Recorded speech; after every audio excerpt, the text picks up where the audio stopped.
வணக்கம் ஃப்ரெண்ட்ஸ். இப்போ ஒரு வீடியோ ப்ளே பண்ணுறேன், அந்த வீடியோ கொஞ்சம் பார்த்துக்கோங்க.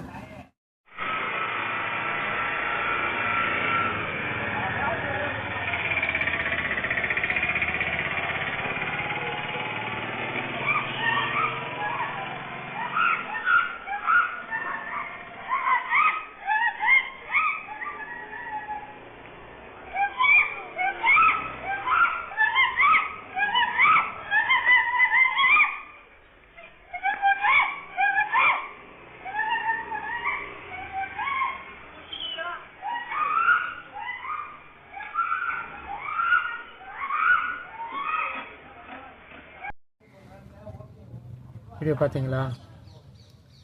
இந்த வீடியோவை பார்க்கும்போது எவ்வளோ கஷ்டமாக இருக்குது. ரோட்டில் போகக்கூடிய தாய்மார்கள் தங்களுடைய குழந்தைங்களை தயவு செஞ்சு கையை பிடிச்சி கூட்டிகிட்டு போங்க. யாருமே குழந்தைகளை கவனிக்கிறது கிடையாது. ஒன்று ஃபோனை காதில் வச்சுக்கிட்டே போகிறீங்க, இல்லைன்னா கூட போகிறவங்க கூட கதை பேசிக்கினே போகிறீங்க. மெயின் ரோடுங்களில் குழந்தைங்களையெல்லாம் கூட்டிகிட்டு போகும்போது கொஞ்சம் கேர்ஃபுல்லாக கையை பிடிச்சி கூட்டிகிட்டு போங்க.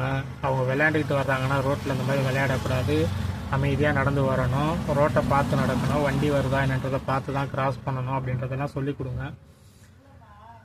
இது மாதிரி நிறைய சம்பவங்கள் நடக்குது. வாகனம் வந்துக்கிட்டு இருக்கும்போது அவங்களுடைய கண்ட்ரோலை திடீர்னு குறுக்க வரும்போது அவங்களால கண்ட்ரோலும் பண்ண முடியாது. கொஞ்சம் எல்லாருமே அவேர்னஸாக இருங்க. குழந்தைங்கள ரோட்டுக்கு போகும்போது கொஞ்சம் கேர்ஃபுல்லாக கூட்டிகிட்டு போங்க. இது மாதிரி இனிமேல் நடக்காமல் தவிர்க்கலாம். அந்த தாயினுடைய சின்ன கேர்லெஸ்னால அந்த குழந்தைக்கு என்ன ஆச்சுன்னே தெரியல. அடிபட்டு மயங்கி விழுந்துட்டாங்க. பட் அதுக்கப்புறம் என்ன ஆச்சு அப்படின்றது நமக்கு தெரியலை. எதுவும் எந்த கெட்டதும் நடந்திருக்கக்கூடாது. அந்த குழந்தை நல்லா இருக்கணுன்றதை வேண்டிக்கலாம். நன்றி, வணக்கம்.